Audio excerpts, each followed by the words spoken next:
क्या योगी जिन सीटों पर बीजेपी प्रत्याशियों के लिए प्रचार प्रसार करते हैं वहां जीत निश्चित हो जाती है? अगर ऐसा सच में होता है तब तो दिल्ली में बीजेपी इस बार के चुनाव में कमाल कर सकती है। मगर योगी आदित्यनाथ पर भरोसा कैसे किया जाए? आखिर योगी के पास ऐसी कौन सी पावर है जो बीजेपी हाईकमान को उन पर इतना यकीन दिलाता है? और सवाल ये भी कि दिल्ली के रण में सीएम योगी के उतरने से बीजेपी के किन कैंडिडेट्स की नैया पार होने वाली? आंकड़ों के मुताबिक योगी जिन जिन सीटों पर जाकर बीजेपी प्रत्याशियों के लिए प्रचार करते हैं वहां का चुनावी परिणाम औसतन 100 में से 80 बार भगवा खेमे के पक्ष में ही जाता देखा गया है। चाहे पिछले साल हुए 4 राज्यों के विधानसभा चुनाव की ही बात क्यों ना हो, अगर उन राज्यों में भी योगी की स्ट्राइक रेट की बात की जाए तो दूर दूर तक उनकी टक्कर में कोई नहीं। मगर दिल्ली में योगी अपना मैजिक दिखा पाएंगे या नहीं, ये सबसे बड़ा सवाल है, क्योंकि पिछले 3 बार से दिल्ली की सत्ता की चाबी आम आदमी पार्टी के ही पास है और केजरीवाल की फ्री वाली योजनाओं की काट बीजेपी अभी तक ढूंढ नहीं पाई। सीएम योगी हारी हुई बाजी को भी जीत में कैसे तब्दील करते हैं, इसे समझने के लिए हमें पिछले साल 4 राज्यों के विधानसभा चुनाव को करीब से समझना होगा। जैसे कि जम्मू कश्मीर चुनाव, जे.एंड.के की जिन 4 सीटों पर सीएम योगी ने प्रचार किया था उन सभी सीटों पर बीजेपी की जीत हुई थी, मतलब यहाँ योगी का स्ट्राइक रेट 100% रहा। महाराष्ट्र विधानसभा चुनाव में सीएम योगी ने कुल 12 सीटों पर रैलियां की थी, इनमें से 11 पर बीजेपी की जीत हुई थी, मतलब यहाँ योगी का स्ट्राइक रेट 92% रहा। झारखंड में सीएम योगी ने कुल 13 विधानसभा सीटों पर रैलियां की, जिसमें 5 पर जीत और 8 पर हार हुई, यानी योगी का स्ट्राइक रेट यहाँ पर लगभग 38% रहा। हरियाणा में भी यूपी के मुख्यमंत्री योगी आदित्यनाथ का करिश्मा नजर आया था।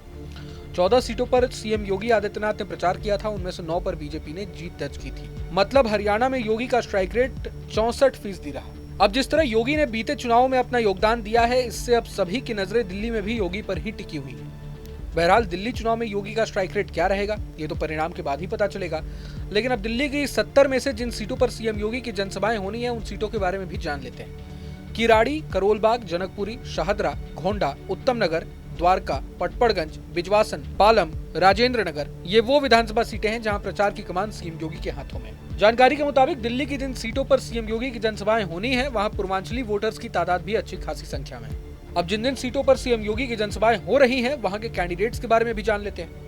उदाहरण के तौर पर करोलबाग सीट, जहां से आम आदमी पार्टी के विशेष रवि 3 बार से विधायक हैं। इस बार बीजेपी ने अपने राष्ट्रीय महासचिव और पूर्व राज्यसभा सांसद दुष्यंत गौतम और कांग्रेस ने राहुल धानक पर दांव लगाया है। बात शाहदरा की करें तो इस सीट पर अभी तक आम आदमी पार्टी का ही कब्जा है। बीजेपी ने इस सीट पर संजय गोयल को उम्मीदवार बनाया है।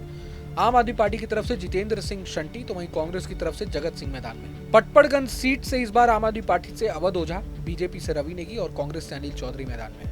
दिल्ली की बिजवासन सीट इस बार हाई प्रोफाइल सीटों में से एक है। बीजेपी ने कैलाश गहलोत को मैदान में उतारा है, जो आप सरकार में मंत्री थे। पिछली बार की बात करें तो आम आदमी पार्टी ने बहुत मुश्किल से इस सीट को अपने कब्जे में लिया था। ऐसे में इस बार की जंग काफी मुश्किल लग रही है। पालम से बीजेपी ने कुलदीप सोलंकी को अपना उम्मीदवार बनाया है, जबकि आम आदमी पार्टी से मौजूदा विधायक भावना गौड़ की जगह जोगिंदर सोलंकी चुनावी मैदान में। उत्तम नगर सीट से आम आदमी पार्टी ने 2 बार के विधायक नरेश बाल्यान की पत्नी पूजा बाल्यान को मैदान में उतारा है, जबकि बीजेपी ने पवन शर्मा और कांग्रेस ने मुकेश शर्मा को कैंडिडेट बनाया है। भारत के यूपीएससी एस्पिरेंट्स की कर्मभूमि के रूप में प्रख्यात राजेंद्र नगर विधानसभा सीट से आम आदमी पार्टी के दुर्गेश पाठक मैदान में है, तो वहीं बीजेपी की तरफ से पार्षद उमंग बजाज पर दांव खेला गया है। उमंग दिल्ली के जाने माने बिजनेसमैन उमेश बजाज के बेटे हैं और इस बार के चुनाव में सबसे युवा उम्मीदवारों में से भी एक है। तो ये कुछ महत्वपूर्ण सीटें और कैंडिडेट्स की लिस्ट है जिनके लिए इस बार के विधानसभा चुनाव में सीएम योगी खुद प्रचार प्रसार करने वाले हैं। सबसे खास बात तो यह है कि सीएम योगी ने दिल्ली में जहां जहां सभाएं की हैं वहां पर लगे पोस्टर्स में बड़े बड़े अक्षरों में "एक है तो सेफ है, बटोगे तो कटोगे" का नारा लिखा देखा गया है। मतलब बीजेपी का मोटिव क्लियर है। दिल्ली में भी बीजेपी विकास के साथ साथ हिंदुत्व के मुद्दे पर चुनाव लड़ने जा रही है। बता दें कि दिल्ली में 5 फरवरी को वोटिंग है, वहीं 8 फरवरी को चुनाव परिणामों की घोषणा की जाएगी। बहरहाल पूरे मसले को लेकर आप क्या सोचते हैं हमें कमेंट बॉक्स में जरूर बताएं। अगर आपको ये वीडियो पसंद आए तो लाइक करें और चैनल को सब्सक्राइब करें।